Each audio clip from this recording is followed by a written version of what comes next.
ایک چیز کہی گئی کہ دیکھیں پی ٹی آئی کی کوئی فیوچر نہیں ہے، عمران خان کی کوئی فیوچر نہیں ہے۔ عمران خان پہ ہم نے ریڈ لائن لگا دی ہے، لوگوں کو ڈرایا جا رہا ہے کہ جی ہم نے تو اس کو تو مائنس کر دیا، اس کی تو فیوچر ہی نہیں ہے۔ میں سب کے لیے آج ایک پیغام دینا چاہتا ہوں، سوائے اللہ کے اور اس کے بعد یہ جو قوم کے وارث ہیں اللہ کے بعد، وہ پاکستان کی عوام ہے۔ کسی کے اوپر صرف ریڈ لائن پاکستان کی عوام ڈال سکتی ہے اور کوئی نہیں ڈال سکتا۔ اور جو بھی یہ سمجھتا ہے، جس میں بھی یہ تکبر ہے، یہ جو رونت ہے کہ جی ہم نے ریڈ لائن ڈال دی، نہ ان کے اندر عقل ہے، صرف بیوقوف انسان ایسی بات کر سکتے ہیں، نہ ان کو سیاست کی سمجھ ہے، نہ انہوں نے تاریخ پڑھی ہوئی ہے، نہ انہوں نے اس ملک کی تاریخ پڑھی ہوئی ہے۔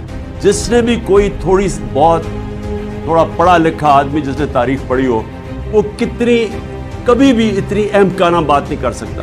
ہمیشہ ایک ملک کے اندر عوام فیصلہ کرتی ہے کس کے اوپر ریڈ لائن ڈالی جاتی ہے اور نہیں ڈالی جاتی۔